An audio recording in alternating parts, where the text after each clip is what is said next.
কথা, তামিম ইকবালকে কেন্দ্র করে আলোচনা হচ্ছে, সাকিব আল হাসানকে কেন্দ্র করেও আলোচনা হচ্ছে। সাকিব আল হাসান আর টেস্ট খেলবেন না, আন্তর্জাতিক ক্রিকেট সাকিবের প্রায় শেষের দিকে, এবং এই আলোচনাটা আসলে অনেক বেশি বেগবান হয়েছে যে সাকিব আল হাসানের টেস্ট ক্যারিয়ারের শেষটা কোথায়, কানপুরে নাকি মিরপুরে, এই যে কোন পুরে সাকিবের টেস্ট ক্যারিয়ারের এন্ডিং, সেই সূত্র মেলাতেই মোটামুটি সাকিব আলোচনায়। এটা নিয়ে সাকিব তার জায়গা থেকে কথা বলছেন, বিসিবি কথা বলছে, ক্রীড়া মন্ত্রণালয় কথা বলছে। যাই হোক, তামিম ইকবালকে নিয়ে কথা বলেছে আসলে স্পোর্টস স্টার, এটা হচ্ছে ভারতীয় একটা গণমাধ্যম, এবং যেখানটায় তামিম ইকবাল এই মুহূর্তে যেহেতু ভারতে অবস্থান করছেন, তিনি কমেন্ট্রি প্যানেলের সদস্য, বাংলাদেশ ভারত চলমান যে সিরিজ চলছে সেখানকার, সেই জায়গায় তামিম ইকবাল খান ইন্টারভিউ দিয়েছেন স্পোর্টস স্টার, এবং সেই ইন্টারভিউকে কেন্দ্র করে তামিম ইকবাল চ্যাম্পিয়ন্স ট্রফিতে বাংলাদেশের হয়ে অংশগ্রহণ করছেন। তামিম ইকবাল খান তার রিটায়ারমেন্ট থেকে ফেরার যে লক্ষ্য বা ফেরার যে জায়গা, মঞ্চ, সেটা যেটাই হোক না কেন চ্যাম্পিয়ন্স ট্রফি, সেই জায়গায় গোল সেট করেছেন, এরকম একটা আলোচনা এই মুহূর্তে প্রবল। কারণ তামিম ইকবাল ইন্টারভিউতে তার ন্যাশনাল টিমে আবারও ফেরা, ওয়ানডে সাইডে আবারও ফেরা, এই ইস্যুসগুলো নিয়ে কথা বলেছেন। কি কথা হয়েছে, কি বক্তব্য এসেছে, বাংলাদেশের মিডিয়ায় যেভাবে বিষয়টা নিয়ে আলোচনা করা হয়েছে, আমার কাছে মনে হয় যে খণ্ডাংশ এসেছে, কিছু কিছু জায়গায় আন্ডারস্ট্যান্ডিং এর একটা ভুল ছিল,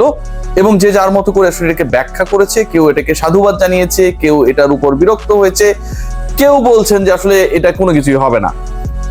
মূল কাহিনীতে আসি, আসলে 3টা পয়েন্ট, আবারও বলি, পয়েন্ট ভাগ ভাগ করে আলোচনা করলে বুঝতে এবং বলতে সুবিধা হয়। প্রথম ব্যাপার যেটা, তামিম ইকবাল খান তিনি একটা ব্যাপার ক্লারিফাই করার চেষ্টা করেছেন যে আসলে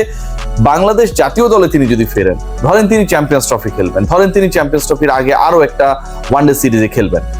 এখন এই হিসাবটা যদি আমরা করি, চ্যাম্পিয়ন্স ট্রফিতে 4-5টা ম্যাচ খেলবেন,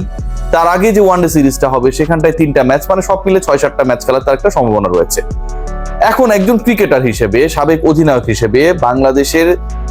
একজন গুরুত্বপূর্ণ ক্রিকেটার, গত 15-16 বছর থেকে যিনি জাতীয় দলকে সার্ভিস দিয়েছেন, সেই ক্রিকেটার তিনি ইন্টারন্যাশনাল ক্রিকেটে কামব্যাক করবেন ওই 6-7টা ম্যাচের জন্য। তামিম ইকবাল একটা প্রশ্ন যে এই কয়েকটা ম্যাচের জন্য কি আমার কামব্যাক করা উচিত কিনা। এখন এই কয়েকটা ম্যাচের জন্য তামিম ইকবাল যদি চ্যাম্পিয়ন্স ট্রফিতে বা তার আগের একটা ওয়ার্ম আপ সিরিজে খেলেন এবং কামব্যাক করেন, তাহলে তো তিনি কারো না কারো জায়গা নেবেন। সেটেল কারো জায়গা নেয়ার জন্য